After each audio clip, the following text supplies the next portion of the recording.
O Eduardo falou algo com você, que era o que você estava buscando, algum questionamento? Perguntou se eu tinha uma dor, falei que tinha dor, era no joelho. E aí ele foi dizendo que já estava sendo preparado, né? E que a gente passou a não sentir mais a dor, cheguei com a dor e não estou sentindo. E questionou outra coisa, que isso eu já vinha sentindo há algum tempo, sobre inveja, né? Sobre as pessoas têm inveja da gente que não tem nada e tem inveja daquele pouco que tem. Então, onde ele alertou, onde ele não, né? Os espíritos estão com ele, né? Sim.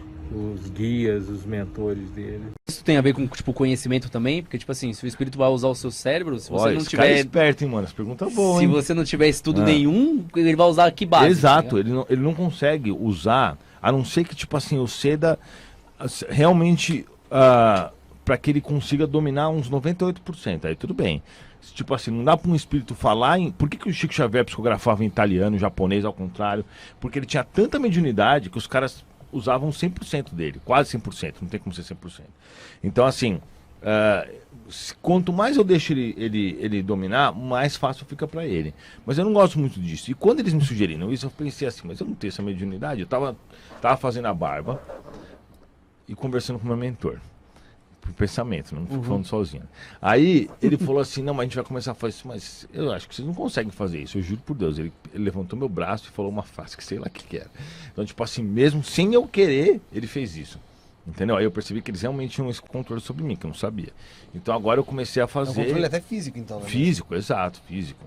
Outro dia, eles fizeram uma coisa, eu pisar no negócio, pisar no freio. Eu pisei no freio para não bater o carro. Eu nem vi, nem tava olhando para frente, que eu tava distraídão. Entendeu? Eles conseguem fazer isso, mas eles não fazem só comigo, com todo mundo, né? Os espíritos fazem isso. E acontece o tempo todo, Edu? Por exemplo, sei lá, você tá no supermercado, aí o espírito falou, ó, manda um recado ali para o caixa do supermercado. Acontece, às vezes acontece. Aí eu falo o recado, não tô nem aí. Imagina, na caixa. Não, pior é que tem gente que não gosta, porque, por exemplo... Porque nem sempre é bom. Porque no atendimento a pessoa tá lá esperando alguma coisa. Às vezes é pro cara parar de trair a mulher. Outro dia eu falei pra um cara, o cara ficou bravo, o Uber. Não lembro qual que era o recado, mas eu já sabia que isso acontecia, mas eu falei que se dano. Por que nunca lembro dos sonhos, nem da infância? Bom, na verdade, assim, isso daí é um bloqueio físico, né, do cérebro dela, né?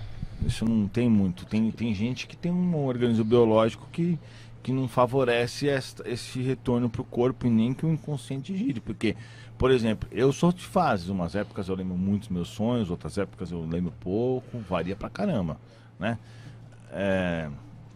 Mas eu preciso explicar uma coisa que meu mentor tá falando, é o seguinte aqui, porque por causa dessa história que eu falei antes, muita gente vai ficar falando, nossa, até parece que um espírito do bem manda chavecar a mulher. Pro anjo da guarda dela, ele não tá preocupado com o que eu vou falar pra ela. O que ele quer é que a mulher conheça o espiritismo. Por quê? A partir do momento que ela conhece o espiritismo, ela vai mudar altos padrões na vida dela. E problemas que ela tinha, tipo, com, sei lá, com droga, com sexo, sei lá, com depressão, por exemplo, a mulher estava querendo se suicidar. Você vai colocar o espiritismo na vida dela, vai mudar totalmente. Então ele não quer nem saber, entendeu? Se vai ser chavecado, se vai chegar por e-mail, por não sei o que. Ele falou pra mim, ele falou, faz tempo que eu tento. Por que acontece? Ele vira pra mim e fala assim, faz um amigo dela ir lá tentar mostrar para ela o espiritismo. Ele faz, quando ela tá passando por um centro espírita, mostrar para ela, o centro espírita ali. Ele vai fazendo essas coisas, mas às vezes a pessoa não se toca. Todo mundo que entrou no espiritismo, então assim. Aí eles falaram assim, vai lá e fala isso pra mim, né? E foi o que eu fiz. Eu fui lá, chavequei, depois fiquei conversando com a mina mais 1 hora. Aí passei o negócio, mas por quê? Porque o interesse dele era que eu colocasse ela no espiritismo, não importa como, entendeu? Meio que com isso ela vai encontrar, tipo, o propósito dela? Não, ela pelo menos, por exemplo, vamos supor, se ela tava com uma depressão e pensando em se matar, ela pode ter mudado. Um monte de gente escreve assim, quando eu te conheci, eu pensava em me matar e eu mudei. Hoje eu sou feliz por causa disso. Eu já vi que por causa você não viu esses depoimentos já? Vi. Tem um monte, velho. Aí tem uns idiotas que falam assim, ai, mas você acha que um espírito superior se preocupa em chavecar a mina? Não é questão de chavecar a mina. É a forma que ele achou pra trazer ela. Exato, porque ele já tinha tentado. O próprio anjo da guarda da mulher falou pra mim, eu já tentei de várias formas. Mas ela é lerda. Aí o cara deve ter me achado bonito e falou, vai lá, né? Tô zoando. Já pensou? O Edu, o Rafael Santos falou o seguinte: Edu, meu filho nasceu perfeito, mas nessa pandemia ele ficou com uma deficiência no pé esquerdo e os médicos não conseguiram resolver. Isso é uma expiação? Obrigado aí, Rafael, pela pergunta. Melhoras pro seu filho e e se inscreve no canal e faça igual o Rafael, manda seu superchat e faça sua pergunta. Então, com certeza é uma expiação, óbvio. Uma expiação. Dificilmente pode ser uma prova.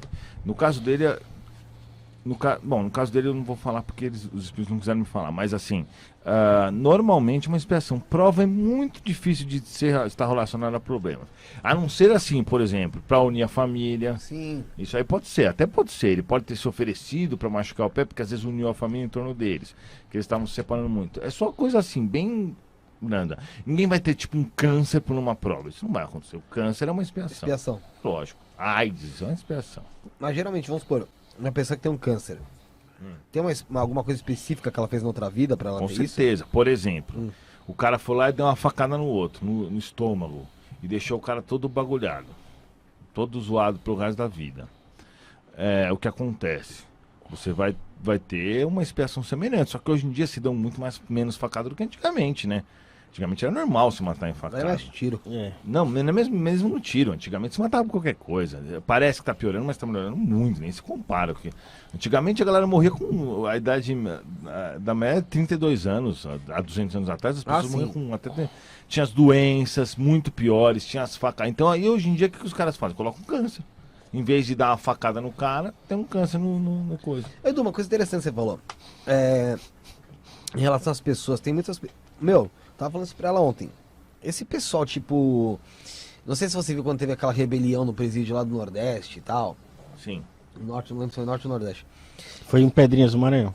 Então, que o pessoal tava... os caras estavam cortando os caras, tirando o coração, mordendo, fazendo escambau ali. Que uma pessoa fez na outra vida pra vir tão sanguinária, tão endemoniada, cara? São espíritos primitivos, porque assim, você vem... Antes em outra encarnação, vamos dizer assim, você vem na evolução, para evoluir para um humano, você passa pelos passos da evolução. E aí você, antes de vir, você tem que encarnar como, sei lá, chimpanzé, vários primatas, vai para alguma outra região, vem com os primatas mais parecidos com os humanos. Então existem humanos que são muito mais animais. Tem gente que não consegue se controlar. Tem gente aqui que se virar pro cara e falar 3 vezes o cara é trouxa, ou uma vez o cara vai pra cima de você.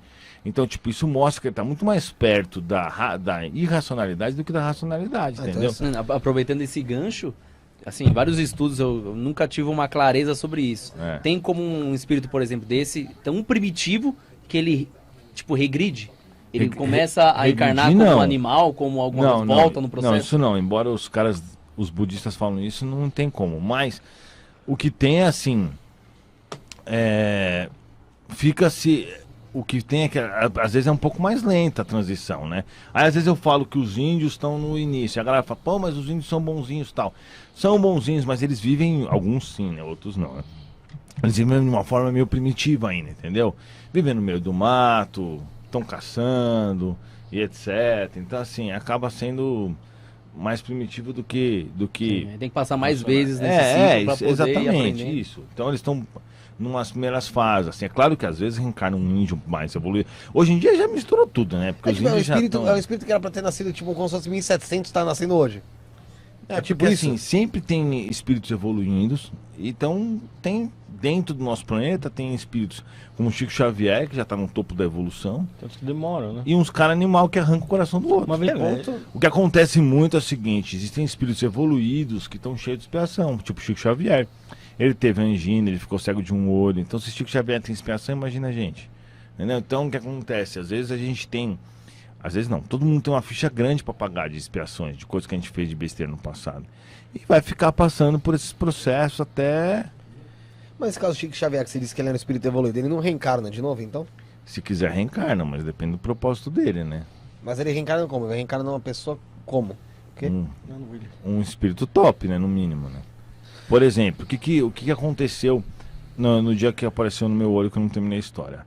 Apareceu esse peterígio, eu tava assistindo o vídeo, aí eu falei, que negócio é esse no meu olho? Eu fui lá no espelho e tinha uma bolinha. Cheguei lá, falei com o médico, ele falou, ele olhou e falou, isso aí é peterígio. Eu falei, tá bom. Ele falou assim, ó, se começar a crescer muito, você vai ter que operar. Passou uma semana, o negócio já tá gigante já. E, uma semana não, 10 dias, começou a crescer, começou a incomodar. E começou a coçar. E aí tava me incomodando demais. Aí eu cheguei pro Dr. Bezerra e falei, dá pra fazer uma cirurgia? Ele falou, não sei, vamos ver e tal.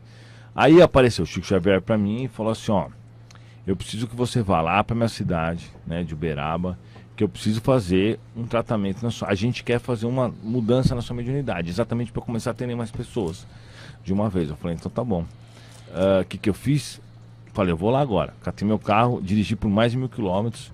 Cheguei lá, tá tudo fechado, era a pandemia. Entrei no hotel, fiquei lá 2 dias no hotel e voltei para casa. Nem reparei, de repente o negócio tinha desaparecido de uma hora para outra. E não ficou marca. Se você faz uma cirurgia, um médico me falou isso ontem, se você faz, ele fica uma cicatriz.